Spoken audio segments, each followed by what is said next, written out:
आगरा का नाम लेते ही एक प्रेमी जोड़े की निशानी ताजमहल हमारा ध्यान खींच लेती है। लेकिन यहाँ ताजमहल के अलावा मुगलों की अद्भुत कला को समेटे सदियों पुरानी कई इमारतें खड़ी हैं। ये है आगरा का लाल किला। इसे आगरा फोर्ट या किला-ए अकबरी के नाम से भी जानते हैं।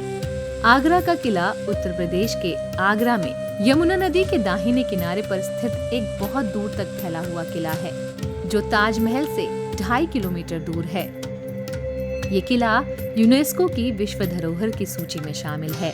आगरा का किला शुरुआत से ही सभी मुगल शासकों का निवास स्थान रहा। इस किले की बनावट लाल बलुआ पत्थर से की गई है।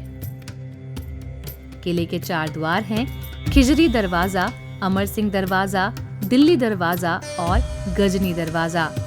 आम जनता अमर सिंह दरवाजे से आवाजाही करती है।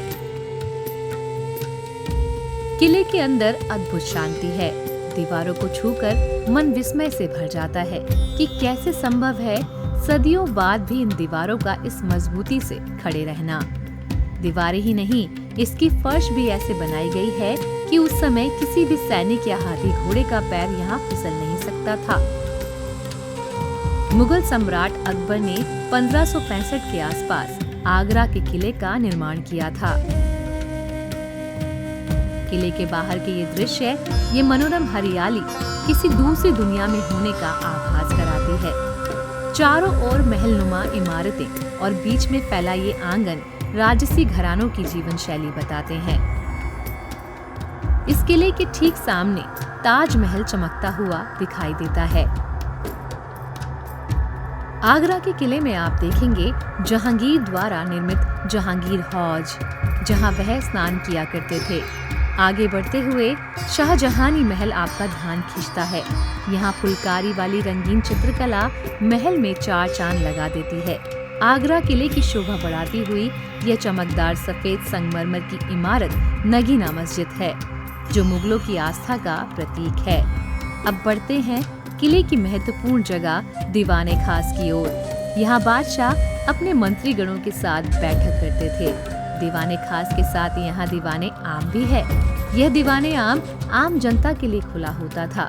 यहाँ से शाहजहां अपनी प्रजा से वार्तालाप करते थे।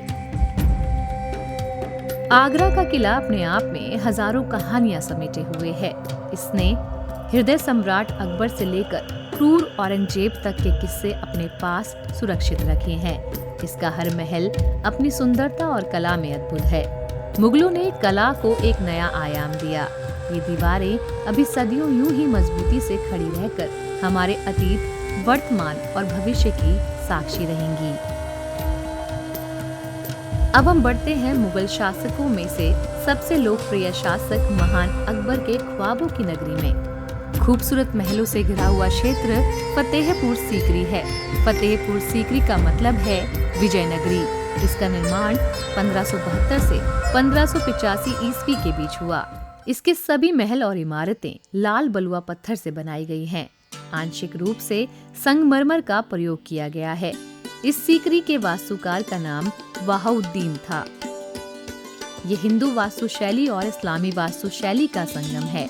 यहाँ कई महल और इमारतें हैं, जिसमें सबसे प्रसिद्ध है जोधाबाई महल, बुलंद दरवाजा, दीवाने खास, दीवाने आम, जामी मस्जिद, पंचमहल, बीरबल की कोठी, शेख सलीम चिश्ती का मकबरा, मरियम महल और 9 महल।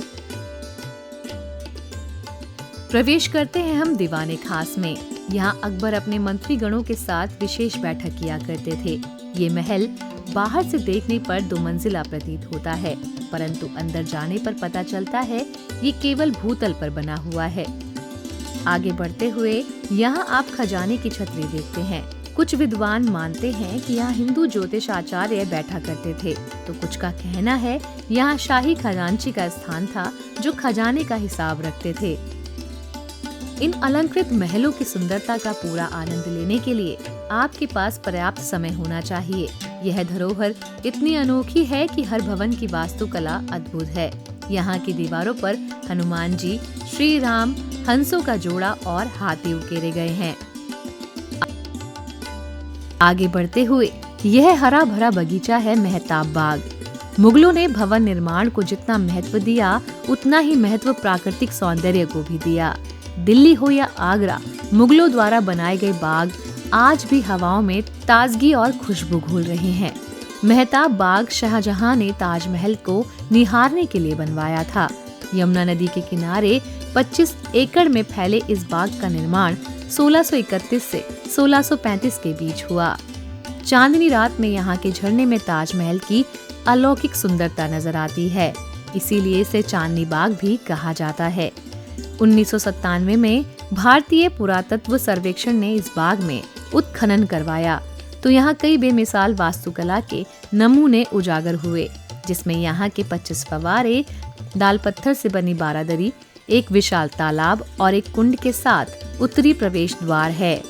4 बाग शैली के मुगल बाग में 40 से ज्यादा प्रजातियों के पौधे हैं। हवाओं की सर्राहट के साथ सैकड़ों पक्षियों की गूंज विस्मय, प्रसन्नता और ताजगी से आपका स्वागत करेगी।